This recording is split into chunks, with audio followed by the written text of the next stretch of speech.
Alamin ang latest weather update ngayon dito sa Sir Aris Official Weather News Today.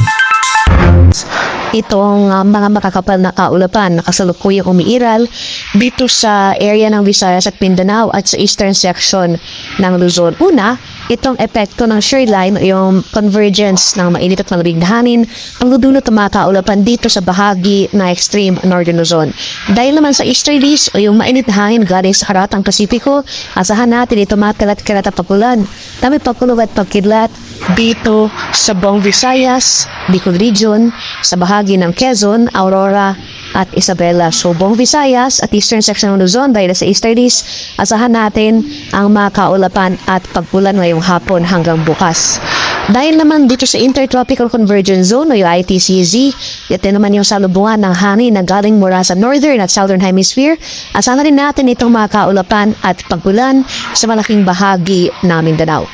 Patuloy rin natin minomonitor itong low pressure area dito sa may West Philippine Sea at inasahan natin na mababa yung chance na nasabing low pressure area na maging isang ganap na bagyo sa mga susunod na araw.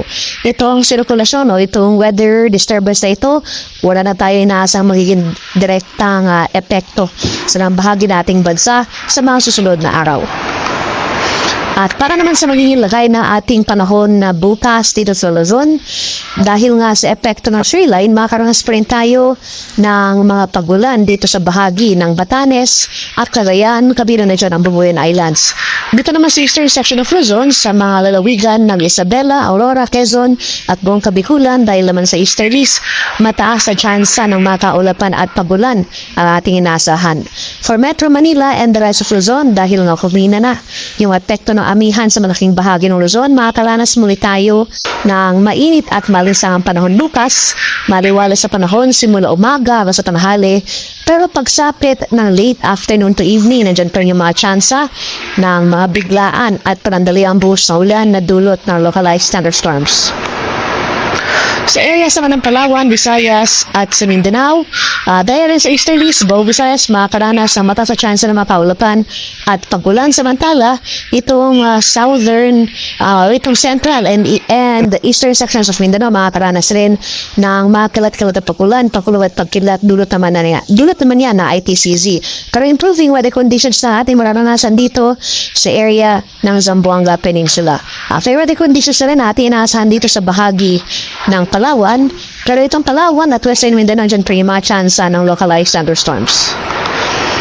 At sa kalagayan naman natin karagatan sa kasalukuyan, may gale warning tayo nakataas as of 5 p.m. today sa mga area ng Batanes at ilang bahagi ng Bubuyan Islands, particularly dito sa Bubuyan Island at Alayan Island. Kaya sa ating mga kababayang maming isda at may mga maliliit at sasakyan pandagat sa mga nabagkita lugar, huwag muna tayong pumalaot dahil makaranas tayo ng maalong karagatan na dala ng hanging amihan.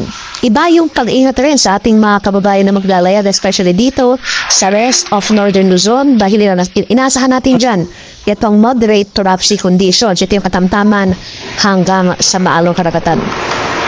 At para naman sa ating 3-day weather outlook sa mga piling lugar ng ating bansa over the weekend, inasahan natin na hanggang bukas makapatuloy pa yung makaulapan na dulot ng easterlies sa bahagi ng Kabikulan at eastern section ng Luzon, particularly dito sa Legazpi City. Improving weather conditions sa ating mararanasan pagsapit ng Sunday hanggang sa Monday. Ito Metro Manila at malaking bahagi ng northern and central Luzon, asan pa rin natin itong mainit at malinsang panahon dahil may kahinaan nga yung ating hanging amihan, nandiyan pa rin yung mga tsansa ng localized thunderstorms. Inaasahan natin ang panibagong bugso ng northeast monsoon pagsapit ng Monday, kaya especially itong area ng northern Luzon sa bahagi ng Baguio City, makakaranas tayo ng maulap na kalangitan at mga mahihinang pagulan ay yung mga pagkambon na dala ng northeast monsoon. Asahan rin natin yung muna yung pagbaba ng temperatura dito sa area ng northern Luzon. Sa bahagi naman ng Visayas for the next 3 days, starting Saturday, inasahan natin na punti-unti na bawasan yung mga pagulan na dulot ng easterlies. Fair weather conditions na ating inaasahan, bahagyang maulap hanggang sa maulap na papawirin, sasamahan lamang yan ng mga isolated rain showers or localized thunderstorms. So for these 3 days of the weekend hanggang Lunes, papapatuloy itong fair weather sa mga nabagitang lugar sa area sa Metro Cebu, Iloilo City at Tacloban City.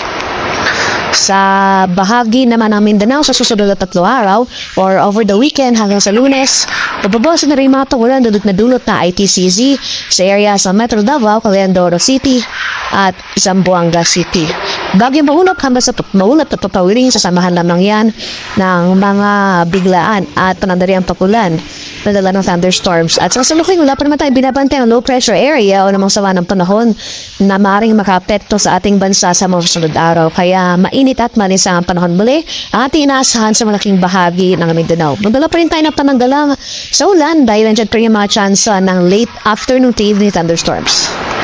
Ang haring araw dito sa Kamilaan ay lulubog mamayang alas 6 ng hapon at sisikat naman bukas sa ganap na 6:21 ng umaga.